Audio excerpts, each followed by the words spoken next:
Number 1. According to Molly, the last time she spoke to her daughter was on May 19, 2011. A day later, Robert and Angeline got into a fight near the North Vancouver terminal for the Seabus passenger ferry from the city's downtown core. The dispute got physical enough that it drew the attention of police officers, who questioned the couple. While Robert was charged with assaulting Angeline, the charge was eventually dropped as she declined to provide an official statement. At the time of the fight, Angeline was under 2 conditional sentence orders, one related to her prior assault conviction and the other related to an assault on Robert, which meant she had been placed under a 9 p.m. curfew and was barred from drinking alcohol. When the police intervened in the scuffle, they tried their best to ensure she was complying with these conditions. After the fight, Angeline posted a picture of her split lip to her Facebook profile. At 7:45 p.m. that night, she texted a friend to inform them that she and Robert had gotten into a fight. She also mentioned that she was planning on heading back to downtown Vancouver.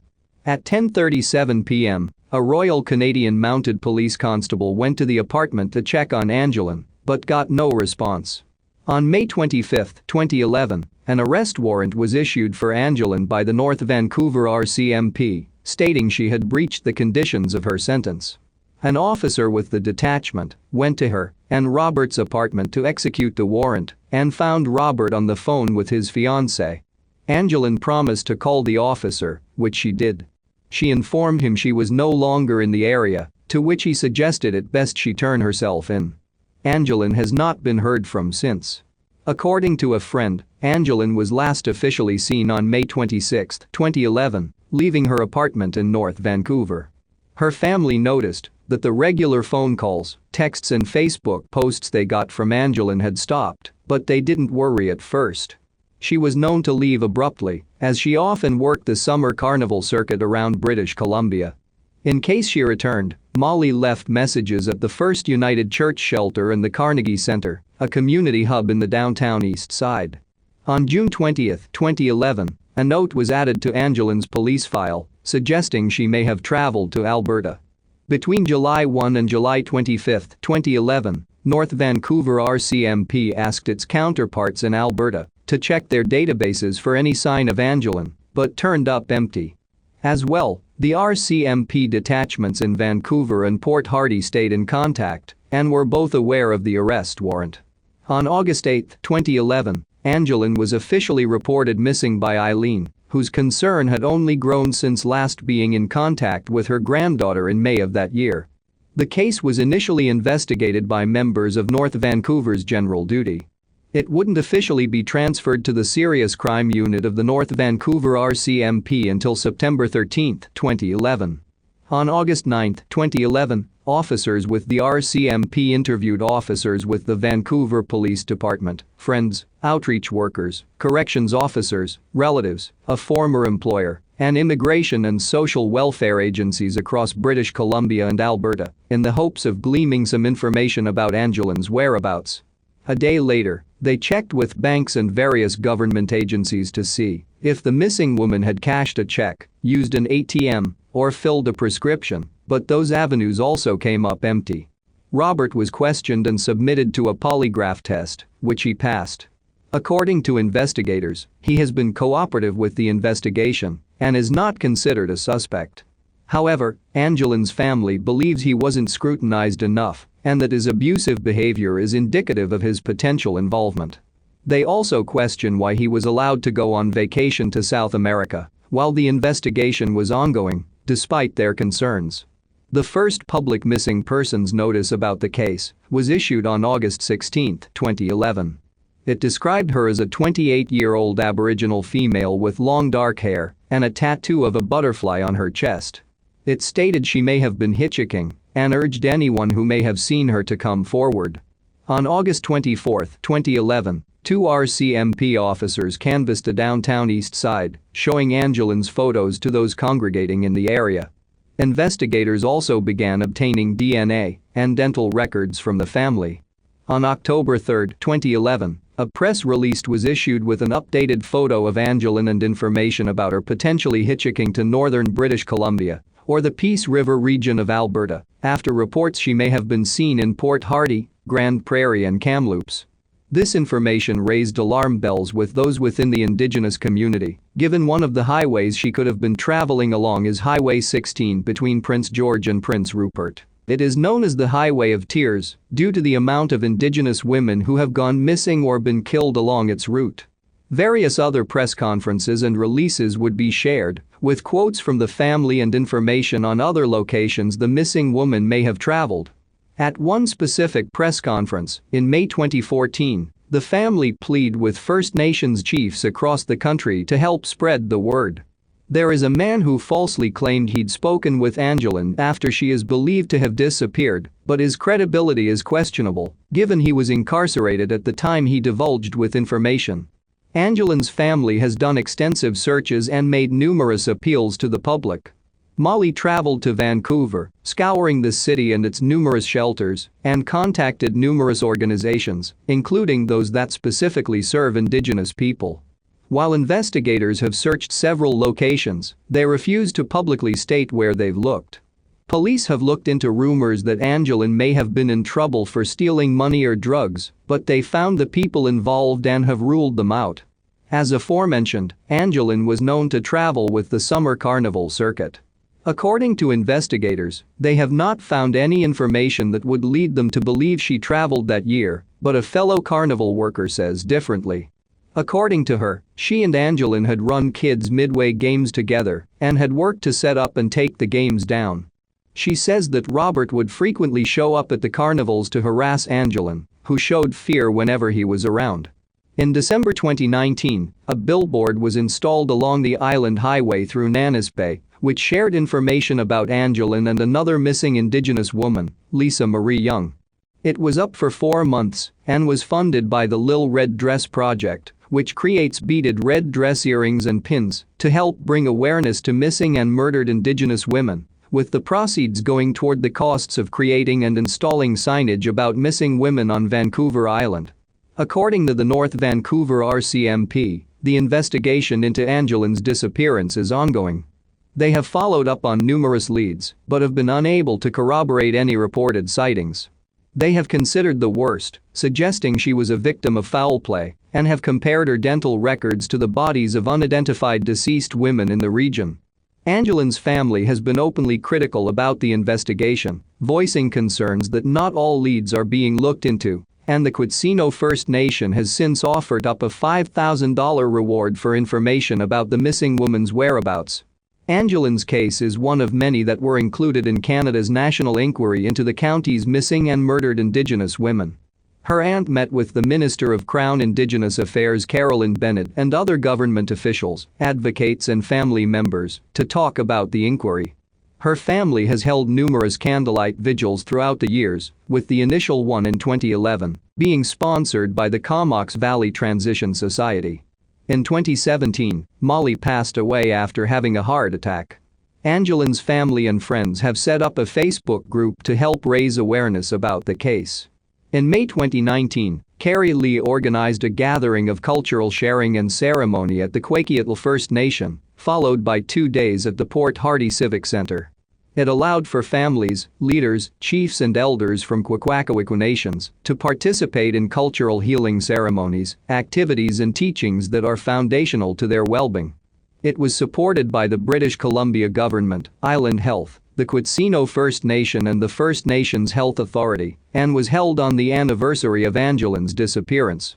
Robert has since moved out of the apartment he and Angeline shared and has left his job as a senior youth worker.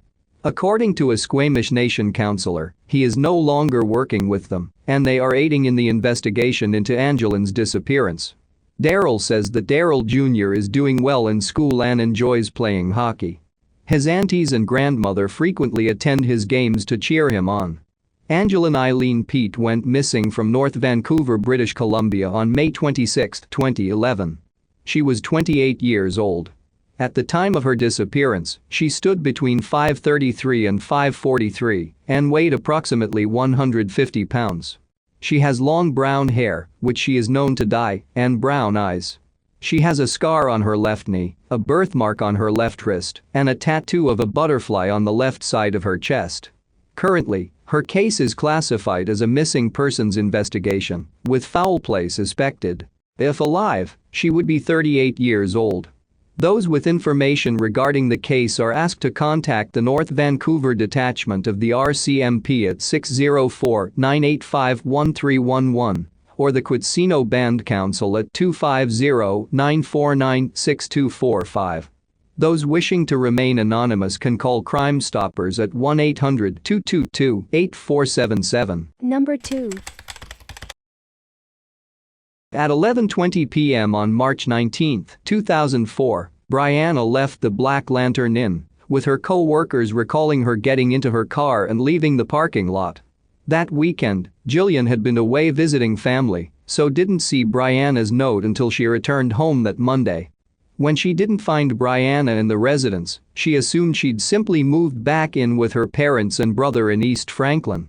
On March 20, 2004, a state trooper was dispatched to an abandoned barn in Richford, Vermont, known as the Old Dutchburn House. The house is about a mile west of Montgomery, just off East Berkshire Road and Vermont Route 118, across from Dutchburn Farm Road. When he arrived, he found a pale green four-door 1985 Oldsmobile Delta sedan backed into the barn, causing minor damage to the rear bumper. The vehicle had made a hole in the barn wall, causing a piece of plywood that had been covering one of the windows to land on its trunk. There were no indications that the car had come off the road in an uncontrolled way. A closer examination would show the rear wheels had been raised, causing the car to become disabled, and the car itself would be unlocked, despite the keys being missing. Inside were two uncashed paychecks totaling $150 on the front seat, and a variety of other personal effects were found outside in front of the car, including some loose change, a water bottle and an unsmoked cigarette. Assuming the Oldsmobile had simply been abandoned by a suspected drunk driver, the trooper arranged for it to be towed to a local garage. A check of the vehicle's registration showed it belonged to Kelly Maitland, but the state troopers did not notify her of it being impounded, as the paychecks indicated that Brianna had been the primary driver. Hoping to inform her that it had been found, they went to the Black Lantern Inn, but it was closed. Later, investigators would come to believe that the accident involving the car and the Old Dutchburn house had been staged, this information coming from a 2007 flyer distributed by the FBI. As Brianna was not scheduled to return to work on March 21, 2004, her co-workers were not aware that she had gone missing. On March 23, 2004, Jillian telephoned Brianna's parents and found out that she hadn't actually returned home to East Franklin. Kelly became concerned upon learning that her daughter hadn't been seen in a few days and thus began to call her friends and employers. Unfortunately, no one had been in contact with her since the last night she'd worked. As her concern grew, Kelly reported her daughter as missing, and it was at this time that the Oldsmobile became connected to the case. On March 25, 2004, Bruce and Kelly gave photos of Brianna to the Vermont State Police. However, they initially were skeptical that foul play was involved, given there were no signs of a violent confrontation at the scene where the car had been found, and they were considering her disappearance to be that of a runaway. Despite this, they still initiated a search, which involved police officers and search dogs combing the area around the barn on foot, but nothing of value was found. A look in the house uncovered drug dealer paraphernalia and a gun. At the time of her disappearance, Brianna had been taking medication for migraines, which had been left behind in the car, along with her contact lenses, clothing, makeup and driver's license. This indicated to investigators that she'd either intended to return to the vehicle at some point or that she hadn't abandoned it of her own free will. A woman's fleece jacket was found in the field near where the Oldsmobile had been abandoned, but it apparently did not belong to the missing girl. On March 30, 2004, the Oldsmobile was processed by the Vermont State Crime Lab. While there were no signs of a struggle or that she'd met with foul play, it was later revealed that DNA had been found. Not long after, it would be concluded that Brianna's disappearance was probably the result of something happening to her against her will. Several people came forward to say they'd seen Brianna's vehicle on the night she went missing. According to one witness who drove by the barn between 11:30 p.m. and 12:30 a.m., he'd seen headlights but hadn't seen anyone in or around the Oldsmobile, while another would state that he'd seen the turn signal flashing between midnight and 12:30 a.m. that night. Brianna's former boyfriend had been returning from a party across the border in Canada when he saw the car around 4 a.m., but, similar to the first witness, no one was seen with it.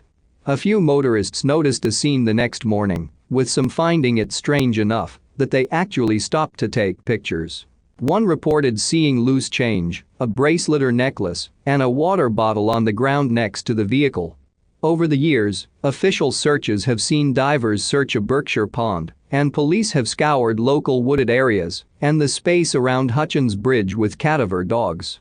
A court inquest also occurred, and officers with the Border Patrol utilized their helicopter to help cover more land. Overall, the searches involved officers from 3 states and members of Texas EquuSearch.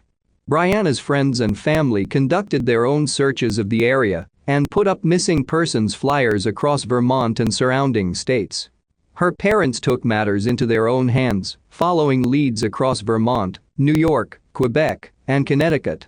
They even went to a strip club in Boston after receiving a call that Brianna was seen there, but it turned out to be a case of mistaken identity.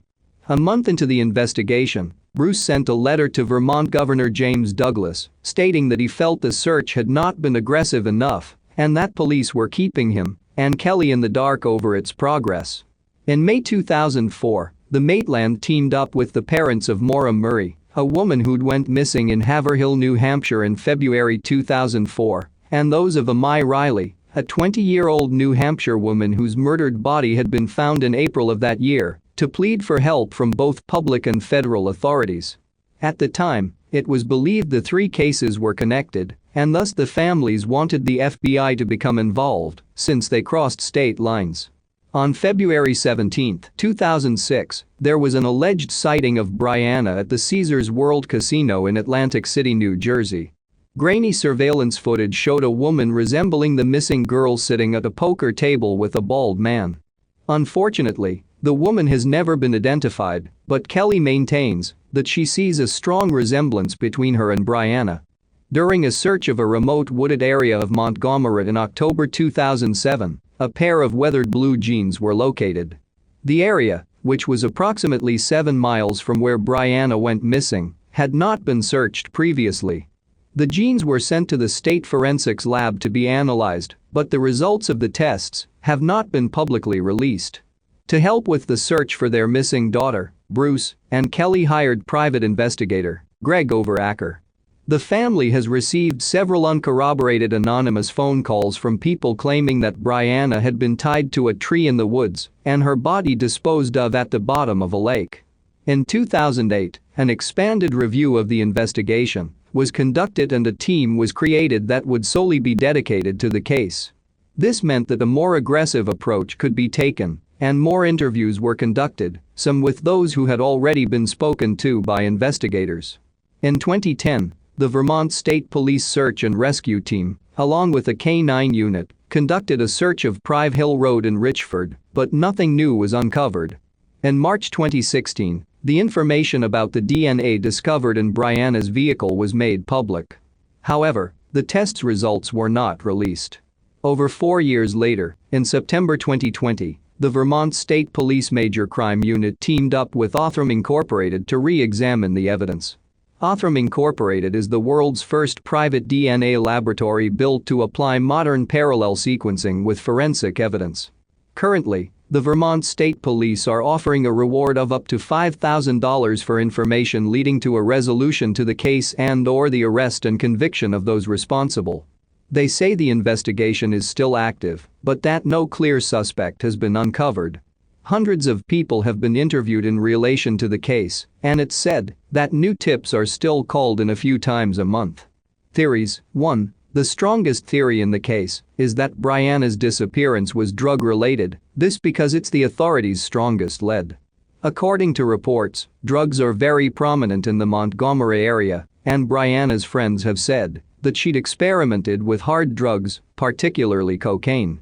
This has led some to speculate if she could have been killed over a drug debt and her body hidden to hide the crime.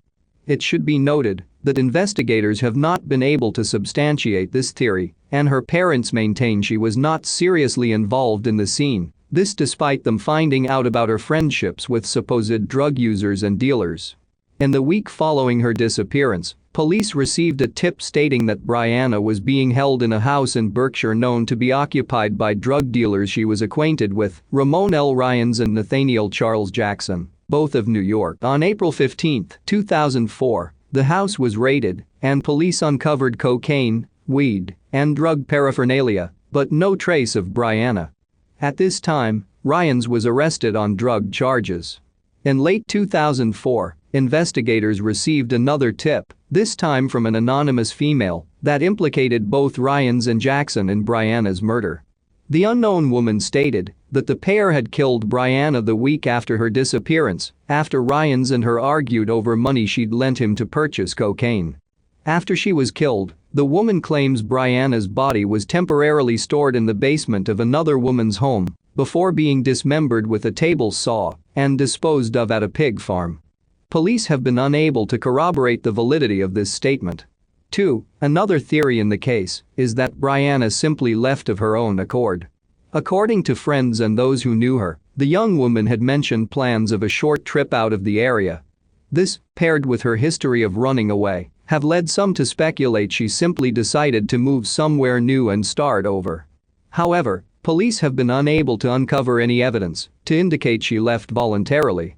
3. A third theory is that Brianna was abducted by several people. Her parents have speculated that this would have to be the case, as a single person would not be able to subdue their daughter, given her martial arts training. They believe someone may have spotted her, became obsessed and hid in her backseat before attacking her while she drove home from the Black Lantern Inn. 4. A popular theory is that Brianna's disappearance is related to that of Maura Murray, this given that Haverhill, New Hampshire, where Maura was last seen, is only 90 miles from Montgomery. FBI agents met with local authorities to discuss the possible links between the two cases, including the fact that both had gone missing after a car accident, they both left their belongings behind, and that they were both young, attractive, brown-haired women. However, it was eventually concluded that, despite the similarities, the cases were likely not connected. It should be noted that this theory has not been entirely ruled out.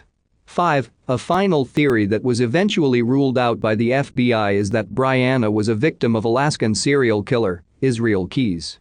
In 2012, investigators investigated a possible connection between Keys and Brianna, as he was known to have committed his crimes in Vermont, New York, Alaska, Washington, and Oregon.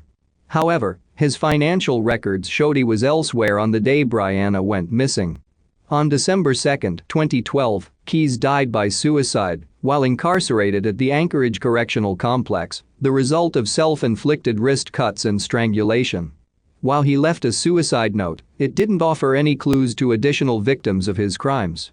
In 2004, her parents organized a now-defunct website with a posted maximum reward of $20,000 for information leading to Brianna's whereabouts.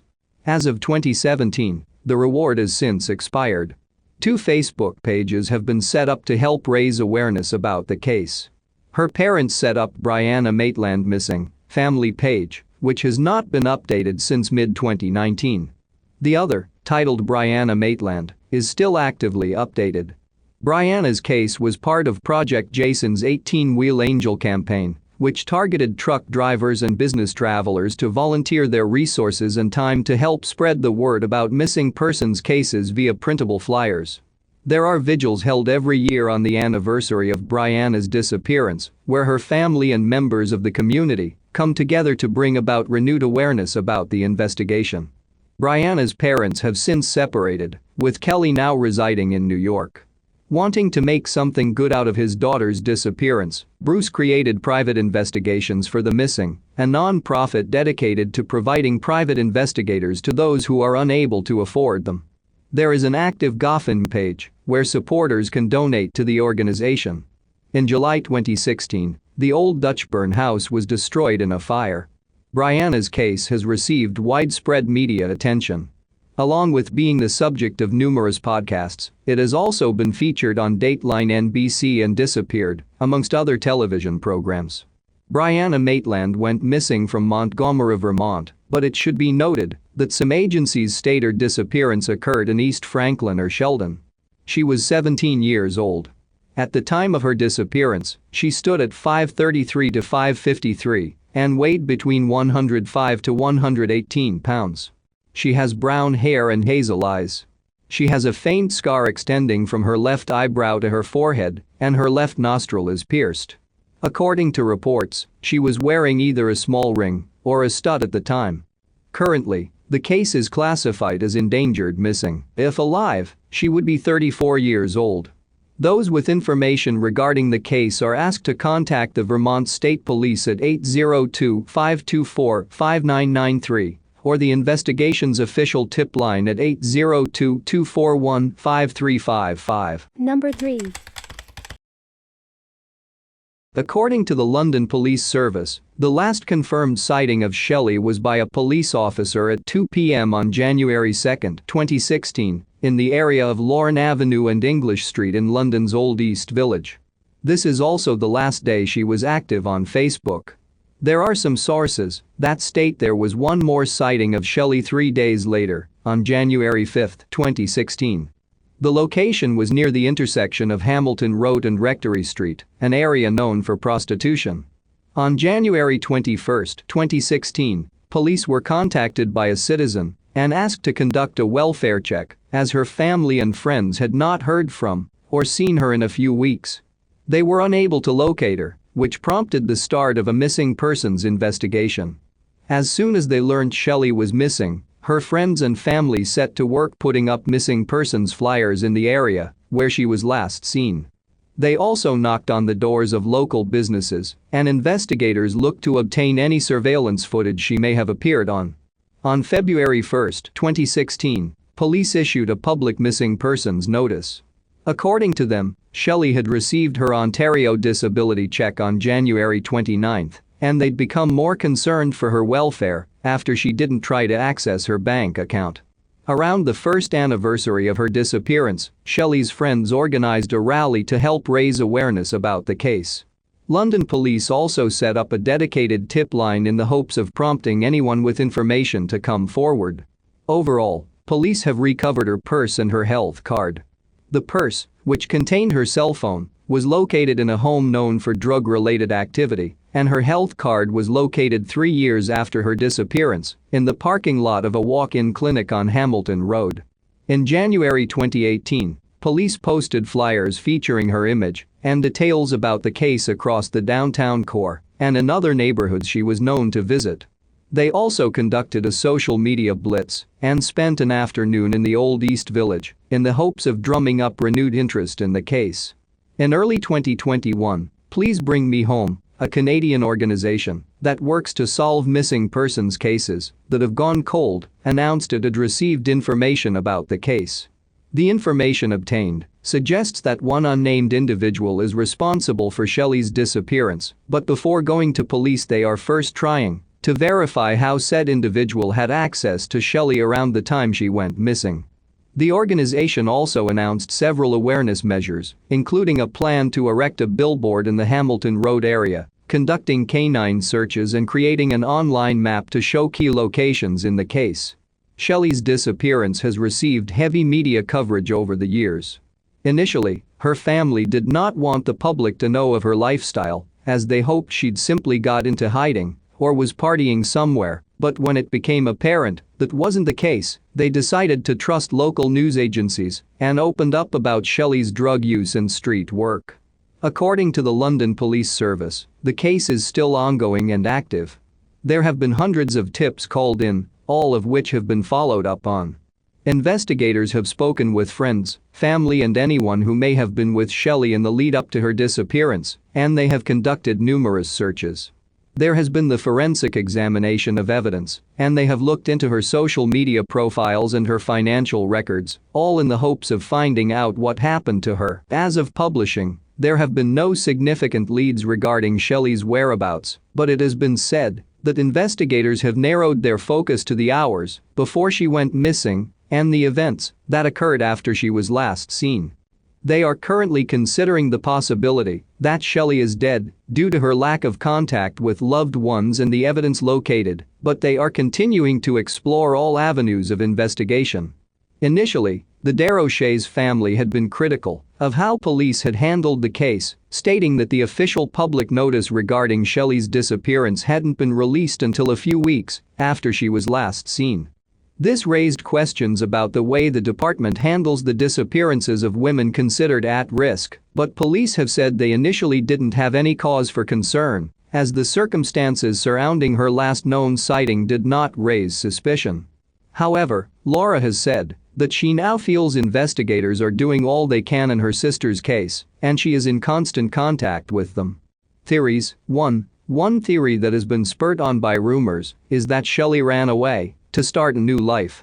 There are some in the community who believe she is actively avoiding being located, but neither her family nor police believe this to be the case, given how close she was to her loved ones and the fact her bank account has not been touched since her disappearance. In the chance she is in hiding, they have publicly said she is not actively wanted by police and is not the subject of any other investigation that may make her not want her location to be known. 2. Some believe her death may have been the result of what's been deemed her high-risk lifestyle. There are rumors that she met with foul play, the result of either her drug use or her work as a prostitute. Could someone have panicked and tried to cover up her death? Given the little amount of evidence found in relation to the case, investigators can't be certain Shelley is deceased, but they have stated it is highly possible that this is the case. Shelley's disappearance prompted a coalition of city agencies in London to develop new ways to track those considered to be vulnerable in the chance they happen to go missing. A podcast has been created about the case, titled Finding Shelley. It is said to have sparked anger in those who knew the missing woman personally. To mark her 44th birthday in 2018, her family unveiled a commemorative bench in Springbank Park's Rainer Gardens, an area she was known to enjoy spending time in. Money was raised through a GoFundMe fundraiser, and her family held a gathering at the park to show their support for the investigation. As of 2020, the bench has been moved to a more public area of the park, along Commissioners Road. Shelley Joy Desrochers was last seen in the area of Lorne Avenue and English Street in London, Ontario, Canada on January 2, 2016. She was 42 years old, and what she was last seen wearing is unknown. At the time of her disappearance, she stood at 5'23" and weighed between 130 to 141 pounds.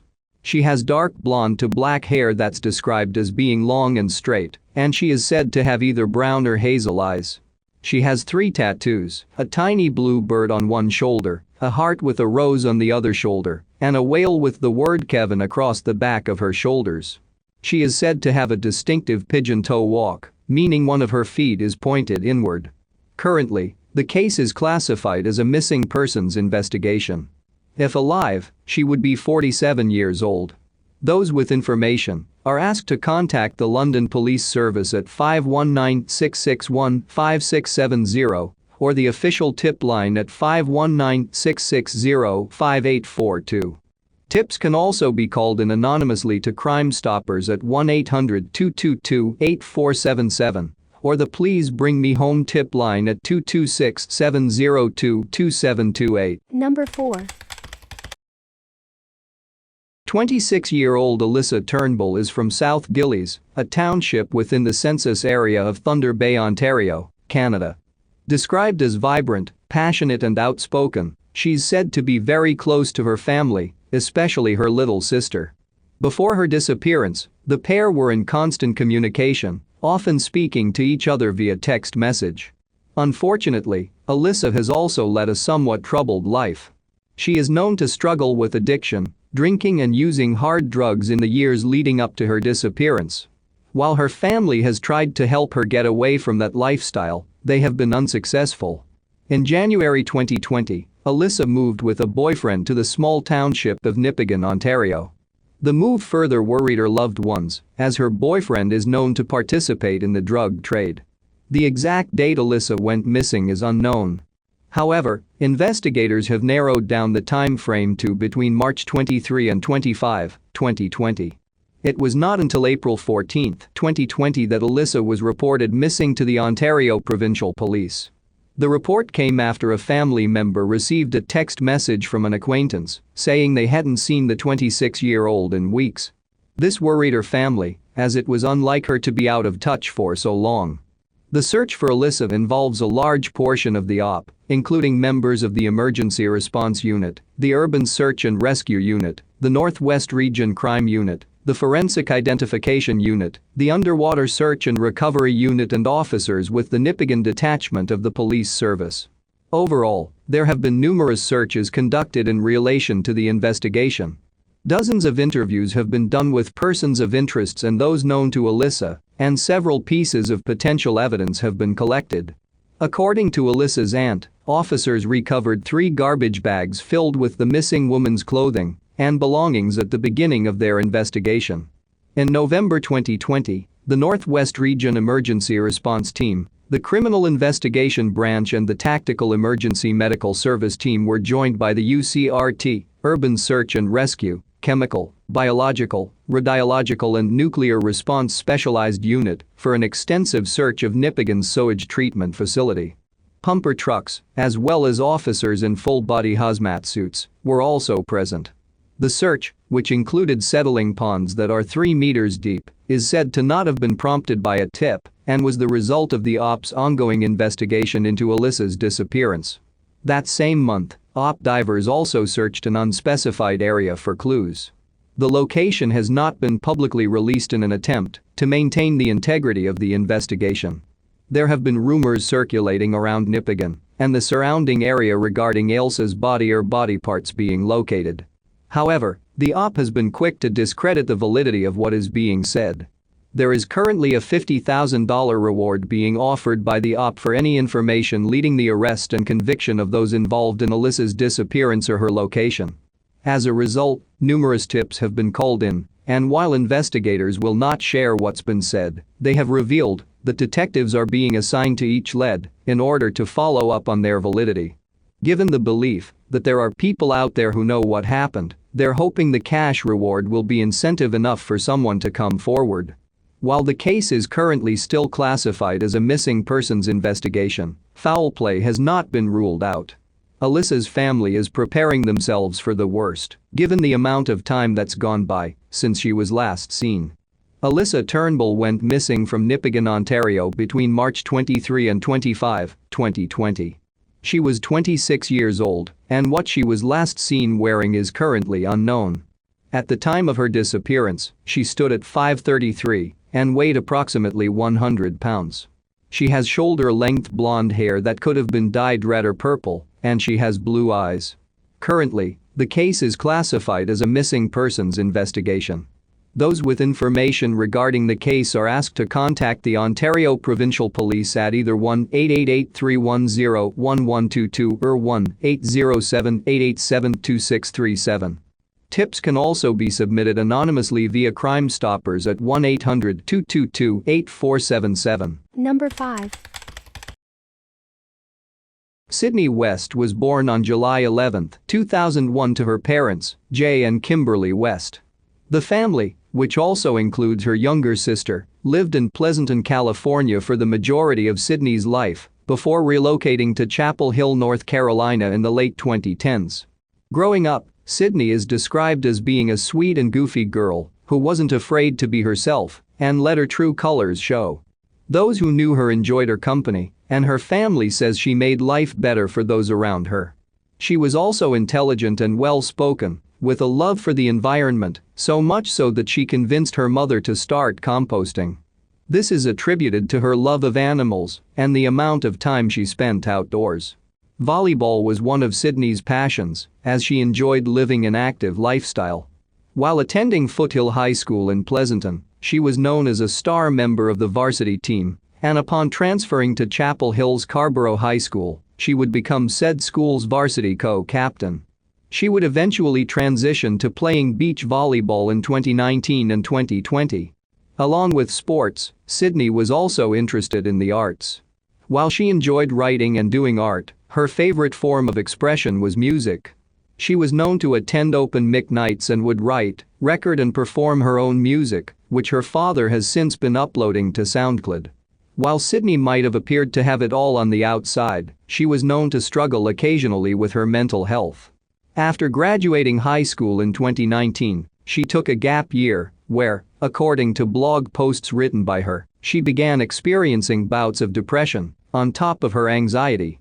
In August 2020, Sydney moved back to California to begin classes at UC Berkeley. Her family helped her move into her dormitory, and while she had not declared a major, she showed a strong interest in medicine, business and biological sciences.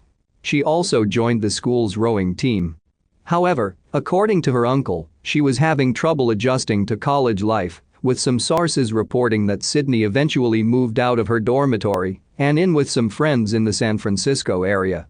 On September 29, 2020, Jay and Sydney spoke on the phone, with Jay expecting to hear from his daughter the next day. However, that call would never come.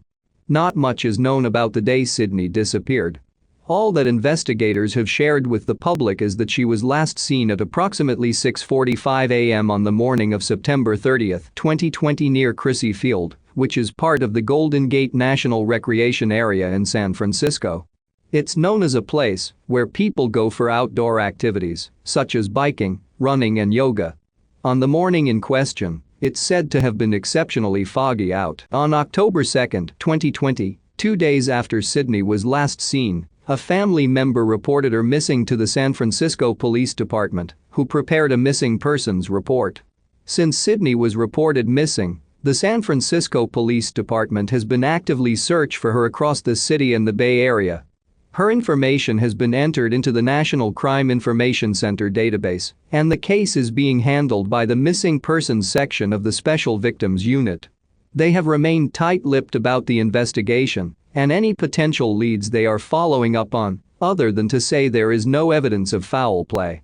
They have publicly stated that they consider Sydney to be an at-risk missing person, given her history of depression. In order to get the word out about Sydney's disappearance, her family set up a Facebook page and an Instagram account, which they regularly update.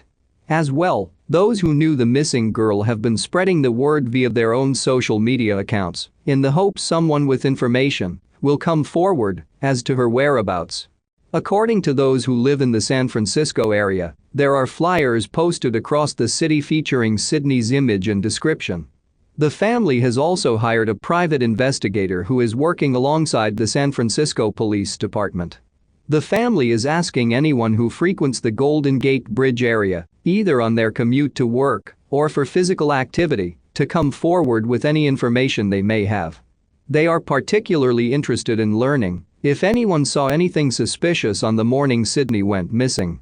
The Orange County Sheriff's Office, which serves the Chapel Hill area in North Carolina, has also reached out to local residents, asking them to inform the authorities if they've had any contact with her. The West family has held numerous vigils for Sydney, which have occurred in both North Carolina and California. At these vigils, flyers are handed out, along with masks with the hashtag #FindSydneyWest on them. Sydney Sid West went missing from the Crissy Field area of San Francisco, California on September 30, 2020. She was 19 years old and was last seen wearing either black tights or black shorts, a teal hoodie, and dark green and black slip-on Vans shoes. She is said to have had a black backpack with her for a period of time, and she may or may not have been wearing prescription glasses. At the time of her disappearance, she was tall and of a slim build, standing at 5'10" and weighing approximately 130 to 135 pounds. She has light brown hair that was either styled in a bun or a ponytail, and blue eyes. Currently, the case is classified as an at-risk missing person, given Sydney's history of depression. If alive, she would still be 19 years old. Those with information regarding the case are asked to contact the San Francisco Police Department's tip line at 415-575-4444 or the family's private investigator at 925-705-8328. North Carolina residents are asked to contact the Orange County Sheriff's Office at 919-245-2909. Number 6. In January of 2020, Keeslyn Roberts was a beautiful 20-year-old girl struggling to find her way in the world. She had a family that loved her, had a great childhood, but despite her support system, Keeslyn found herself in the wrong crowd and dabbling with drugs. Keeslyn missed a court date on January 17, 2020, and a warrant was issued for her arrest. On January 18, Keesley was allegedly causing a scene at Flying J truck stop in Resaca, Georgia. An associate called 911, but Keeslyn fled the store, dropping and leaving behind her backpack and everything in it, which included cash, her wallet and ID, her phone charger and her car keys. Keeslyn would not be seen again. Keeslyn Roberts was born on October 22, 1999 to Eric and Shannon Roberts. Keeslyn was their only child and was quickly given the nickname Butterfly by her parents. She was adored and loved by both parents and grew up in Dalton, Georgia. Her father owned and operated Eric Roberts Trucking, also located in Dalton. By all accounts, Keeslyn had a normal and happy childhood.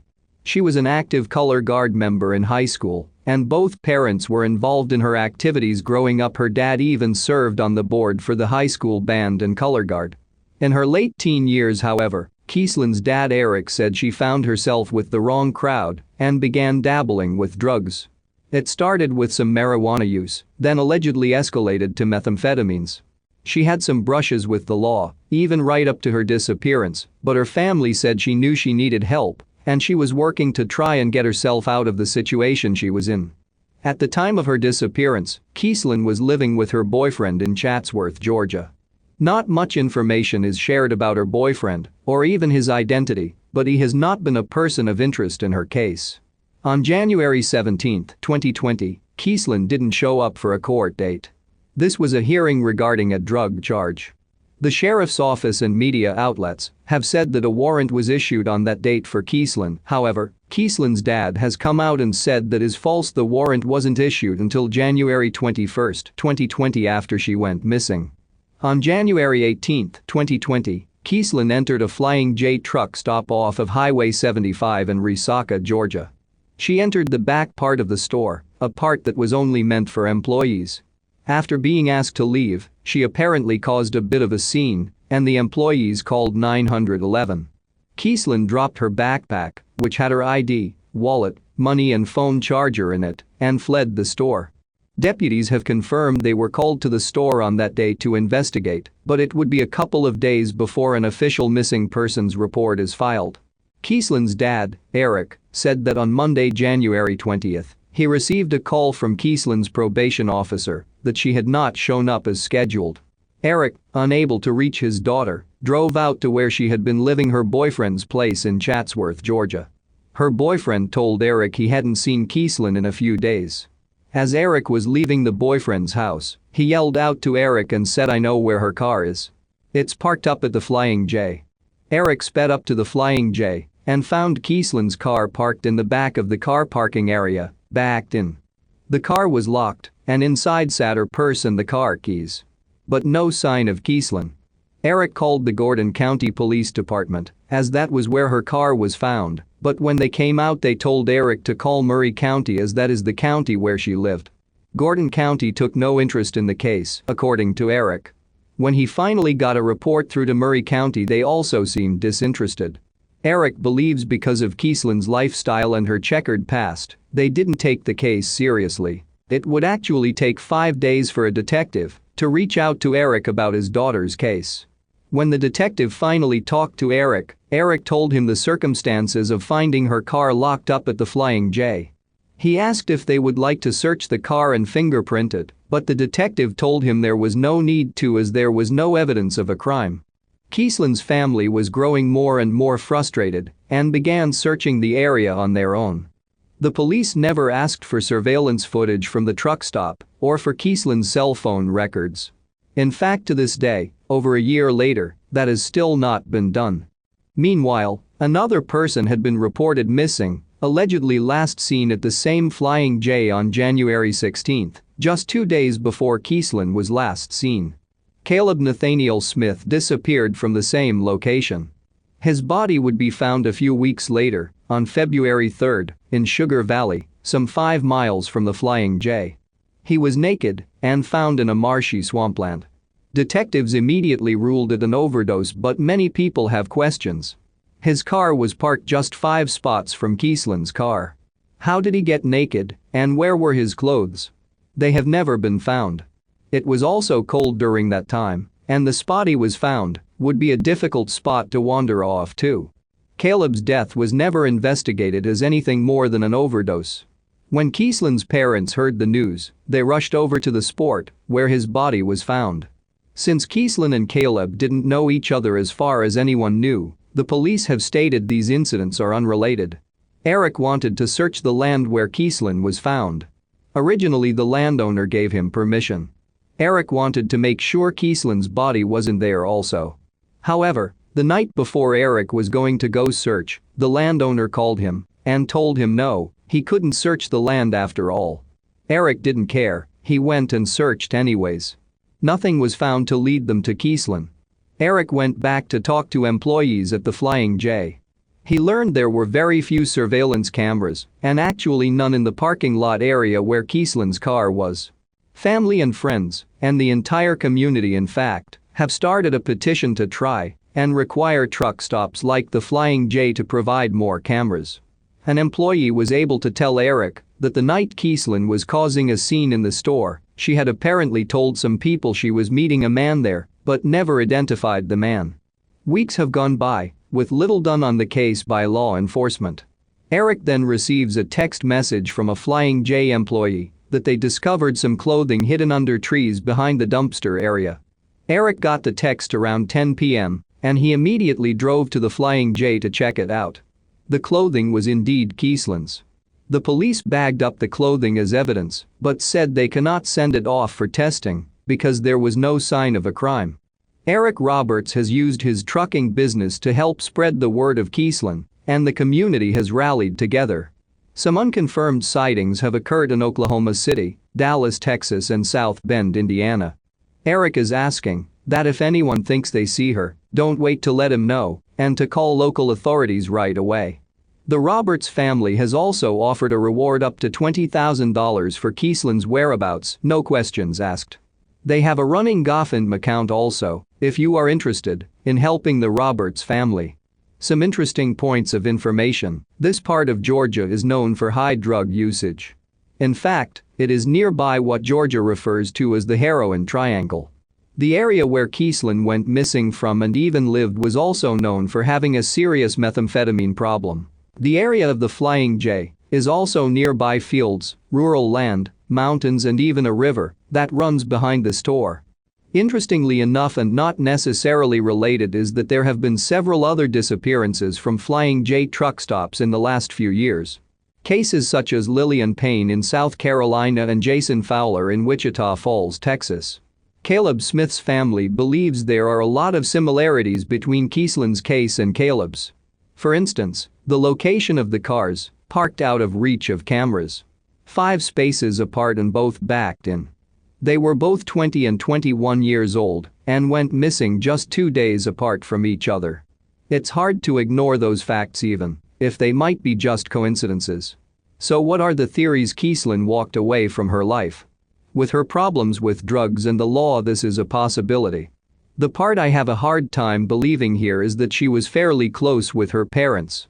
Even if she needed to leave for a while, it would be hard to believe she wouldn't have checked in with parents by now over a year later. Foul play. Another likely possibility, seeing as the crowd she was running with and the fact that we have no sign of her. But we also have no sign of a crime anywhere either. And where is she? Drug overdose. She did have a problem, perhaps she overdosed? But again, it's hard to overdose and hide your own body. Unless she wandered off to an obscure location. This is yet another theory that we can't rule out. Abduction. The truck stop poses a crime of opportunity for abductions. They are often busy, open 24 hours, and filled with people from all walks of life. A lot can go unnoticed. The Georgia Bureau of Investigations has taken over the case as of October 2020, but it still doesn't seem much is being done from law enforcement. Many people have reached out to the police, the sheriff and the Georgia Bureau of Investigations for comment, but they have not spoken out about what is happening in the case of Keeslyn Roberts. I know in this instance, it doesn't sound like the police are doing very much to help find Keeslyn. I don't like to pass judgment, and there are always two sides to every story, but without the police coming forward to tell us they are working the case, it's hard to justify their actions as we just don't know what they are doing to find Keeslyn. From what we hear and read, it seems they aren't doing much, unfortunately. This is one of those cases that can benefit greatly from the public. Please share Keeslyn's story, share her name, like her Facebook page Missing Keeslyn Roberts, and continue to help keep Keeslyn's name out there. Someone has to know something. And, if Keeslyn is alive and well, maybe she will see how hard her parents are working to bring her home and reach out to them. Keeslyn Roberts is a 20-year-old Caucasian female. She is 5'6", about 120 pounds, blonde hair and has a sea turtle tattoo on her lower right arm. If you have any information as to the whereabouts of Keeslyn Noel Roberts, please call the Georgia Bureau of Investigations at 706-624-1424 or Eric Roberts at 706-226-0069. Number 7. David Michael Borer was born on March 21, 1981 to his parents, Linda and Mike. At the time of his disappearance in 1989, the pair had separated, and thus David and his 4 siblings lived with their mother in the small Alaskan town of Willow. David was a first-grade student at Willow Elementary School. He is described by those who knew him as being a very independent child. Sources differ in regards to the exact date David's disappearance occurred, with NamUs stating it happened on April 25, 1989 and other websites reporting April 26. At around 5 p.m. on the day David went missing, he is said to have told his sister he was heading to the sandbar near the then partially frozen Kashwitna River, just outside of Wasilla, Alaska. That area of the river is located about 11 miles north of the Borer home in Willow and is situated along the busy Parks Highway, near the Mile 82 marker. Another version of events says he had left the family home to go visit a friend of his. Despite what really happened, David did not return that evening, and by 7 p.m. his mother had reported him missing to the Alaskan State Troopers. Throughout the course of the summer, investigators searched for David with the help of the Boy Scouts, search dogs and a Chicago-based psychic who traveled to the area numerous times. Specifically, the dogs traced his scent to the edge of the Parks Highway, but they were unable to uncover any other signs that he had been in the area. The disappearance made local headlines for the rest of the summer, with both his mother and father giving multiple interviews to the media. Rewards were initially offered in the case in the hopes of them prompting someone with information to come forward, and a foundation was set up to help raise funds for the numerous searches. Currently, there are no known suspects in the case. David's dentals and DNA are available for comparison, should any remains be found. Theories. 1. Initially, investigators looked into the theory that David fell through the ice, as the Kashwitna River has a swift current and the center of it was not frozen over at the time. However, this theory was soon put to the wayside, given the shallowness of the river, the lack of a hole in the ice, and the fact divers were unable to find any trace of him having gone into the water. 2. The possibility that David was abducted has also been looked into.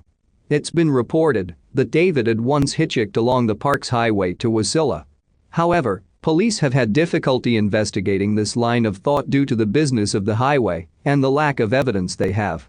3. Approximately a month after David went missing, investigators looked into the possibility that he had been attacked by a bear, this despite a lack of a body. Family members were skeptical of this theory and believed it would detract from the search for David's potential kidnapper if he had indeed been abducted. 4. A final theory in the case, as proposed by those who have looked into the disappearance, is that David wandered into the woods and died of exposure, this given the fact that Alaskan springs are quite a bit colder than those experienced in other areas of the United States. This theory has not been confirmed, as David's body has never been located. Less than a year after David's disappearance, Linda gave birth to another son. Unfortunately, the baby boy died at just 4 weeks old after being bitten in the head by a dog-wolf hybrid. David Michael Borer went missing near Willow, Matanuska-Susitna, Alaska on either April 25 or 26, 1989. He was 8 years old and was last seen wearing green jeans, a green plaid shirt, a red coat, and Sorel brand winter boots with felt inserts. At the time of his disappearance, he stood at 4'3" and weighed between 55 and 65 pounds. He has strawberry blonde hair and blue eyes. His front teeth protrude slightly, and his has 2 scars, one under his right eye and another above his left eye. Currently, his case is classified as a non-family abduction due to the lack of evidence available. If alive, he would be 40 years old. Those with information regarding the case are asked to contact the Alaska State Troopers at either 907-733-2256 or 907-269-5511. Number 8. Tania Marie Murrell was born on June 20, 1976 to her parents, Vivian and Jack. Vivian worked as a bakery manager, while Jack was a carpenter who built new houses for Alred homes on the west side of Edmonton, Alberta, Canada. According to those who knew the family, Vivian and Jack were known for their partying lifestyle, their use of marijuana, their love of rock music, and for riding Harley-Davidson motorcycles. The Murrell family resided in a small, rented bungalow at 10,426 145 Street in Edmonton, an area which is said to have been the home to numerous registered and convicted molesters and rapists. Tania is described as having been a happy child, whom everyone loved. While quiet and content, she was also known for her love of singing and tap dance. When she wasn't playing with her Barbie dolls or in the sandbox in the family's backyard, she could be found in the water, as she was a good swimmer. When she grew up, she'd hoped to become a veterinarian, as she loved animals. At 7:30 a.m. on January 20, 1983, Tania's aunt, Verda Stortz, was dropped off at the Murrell home by her common-law husband, as she would be babysitting the children for the day. To her recollection, Tania and her 5-year-old brother, John, were eating breakfast, while Jack left the house for work. Vivian is said to have been talking with her daughter before she too left the house at just after 8 a.m. According to her fellow classmates, Tania was last seen leaving her first grade class at Grosvenor Elementary School at around 11 a.m. She was meant to meet up with John, and the pair were going to walk home for lunch, where Vera was waiting for them. When John exited the school, he found his sister was not there and assumed she'd went on without him, so he made the block and a half trek home himself. John arrived home at 11:20 a.m. When questioned by his aunt as to his sister's whereabouts, he explained that other students had told him that Tania had gone to a friend's house for lunch. However, when Vera went to check, she found her niece was not at the house. Concerned, Vera contacted Vivian at work, who automatically knew something was wrong. While she hoped her daughter had simply gone to a friend's house, she couldn't shake the feeling and decided to head home. When she arrived, she learned that Vera had been searching up and down the street for Tania, to no avail. Jack was also contacted and, sharing the same feeling as his wife, immediately returned home to search for his missing daughter. Hoping to find Tania in class, Vivian went to Grosvenor Elementary School, but found her daughter's desk empty. At this point, she phoned the Edmonton Police Service, and an officer stopped by the house, where he made note of what Tania was wearing and began a door-to-door search of the area.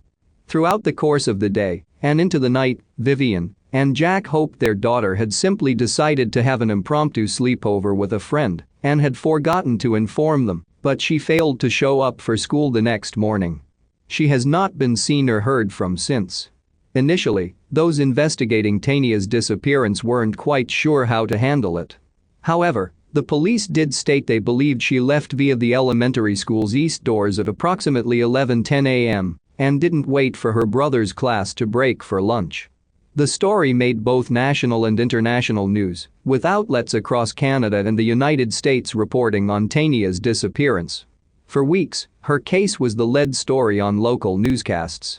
The search for Tania involved hundreds of personnel, including police officers, friends, relatives and citizen volunteers.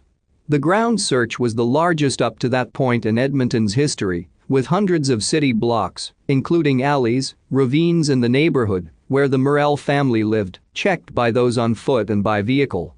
Despite the extensive searches, her clothing and school books were never located, neither were any witnesses. Only her Safeway bag was located at the school. According to some of the children who attended Grosvenor Elementary School, they had seen a girl being chased by a German Shepherd, but this has not been substantiated, and it is currently unknown if the girl seen was Tania. Detectives were flooded with tips about the case, but few turned out to be of any significance. Both of Tania's parents were ruled out as suspects, as they were both at work at the time of her disappearance. However, due to their drug use and partying lifestyle, investigators were of the belief that someone who was acquainted with the family could have possibly been involved. This theory was further spurred on by community rumors, which said Jack had owed hundreds of dollars to a small-time drug dealer for some marijuana he'd purchased. Not long after Tania vanished, the family dog, Harley, disappeared. However, foul play was not suspected. At one point during the investigation, Tania's parents were the victims of an extortion attempt, a crime for which a man was eventually convicted.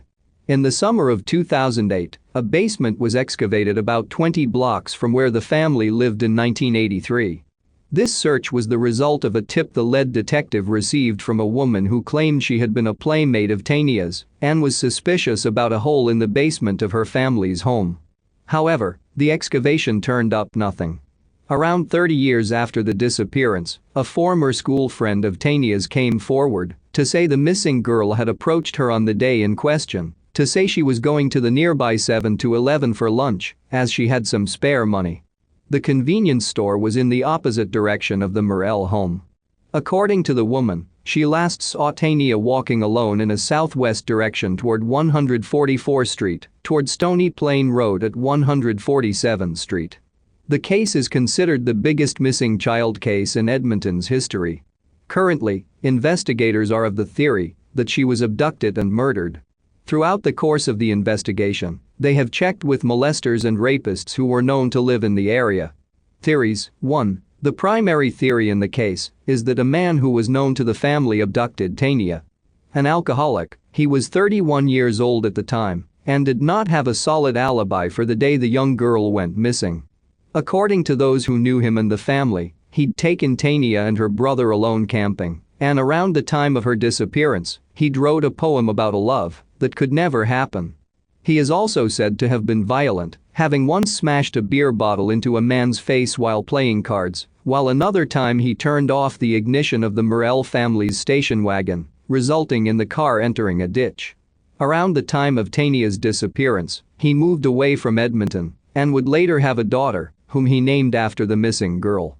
Investigators interrogated him for 11 hours, and while he didn't explicitly deny abducting Tania, he is reported as saying, "Fuck you, you ain't got a body," and a polygraph test proved inconclusive. The evidence they did have resulted in the police offering him a plea deal of second-degree murder, which he refused. He has never faced any criminal charges in relation to the case because, while detectives believe they have enough for a murder charge, they fear the evidence may not be enough to secure a conviction. The man is also a person of interest in the 1979 disappearance of 9-year-old Kevin Reimer, who went missing after he wandered away from his family's campsite in Elk Island National Park in Alberta. The young boy's body was eventually found not too far from where he was last seen, and the person in question is said to have worked at the park at the time. According to Vivian, the man was not capable of harming Tania, a stance further backed up by Jack. This was despite her friends warning her to not let him near her children. These friends would report years later that Vivian had changed her opinion of the man and believed him to have killed her daughter. Currently, the man's whereabouts and whether he is still alive are unknown. His last known location was Ontario, where he moved in the spring of 1983. 2. A second theory in the case is that Tania was taken by a woman who couldn't bear her own child. This is a theory held by the missing girl's younger sister, Alyssa, who believes she's still alive and has been brainwashed. The basis for this theory is a witness who reported seeing a woman dragging an unwilling girl down the sidewalk at 144th Street, near 104 Avenue, around the time of Tania's disappearance. 2 years after her disappearance, Tania's sister, Alyssa, was born. Unable to bear the stress brought on by the case, the family eventually relocated to Kelowna, British Columbia. Jack and Vivian would divorce in the 1990s as a result of the mental and emotional toll of Tania's disappearance. They both developed substance abuse issues and have since passed away, Vivian in 2011 and Jack in 2005. Tania's brother, John, also suffered from substance abuse problems later in life and would eventually die as well. Tania's parents set up the Tania Murrell Missing Children Society, which is said to be the first agency in Canada to have a sole focus on missing children. The society dissolved a few years after its creation due to the toll of Tania's disappearance on the family, but its legacy is not lost. The case resulted in the creation of the first Alberta chapter of Child Find, and the organization said the case continues to serve as a reminder to parents to ensure their children know what to do in the face of danger and how to avoid it. Tania Marie Murrell went missing from Grosvenor Elementary School in Edmonton, Alberta, Canada on January 20, 1983. She was 6 years old and was last seen wearing a black Harley-Davidson t-shirt, a blue and white winter coat with fur trim around the collar, high brown boots and white bikini panties. At the time of her disappearance, she stood at 3'23" and weighed approximately 45 pounds. She had sandy blonde to light brown hair, and her eyes are said to have been either brown or hazel. Her ears are pierced, and she has a birthmark on her right temple, which is about the size of a quarter. Currently, the case is classified as a non-family abduction. If alive, she would be 44 years old. Those with information about the case are asked to contact the Edmonton Police Service at 780-421-3382 or the Royal Canadian Mounted Police at 1-877-318-3576.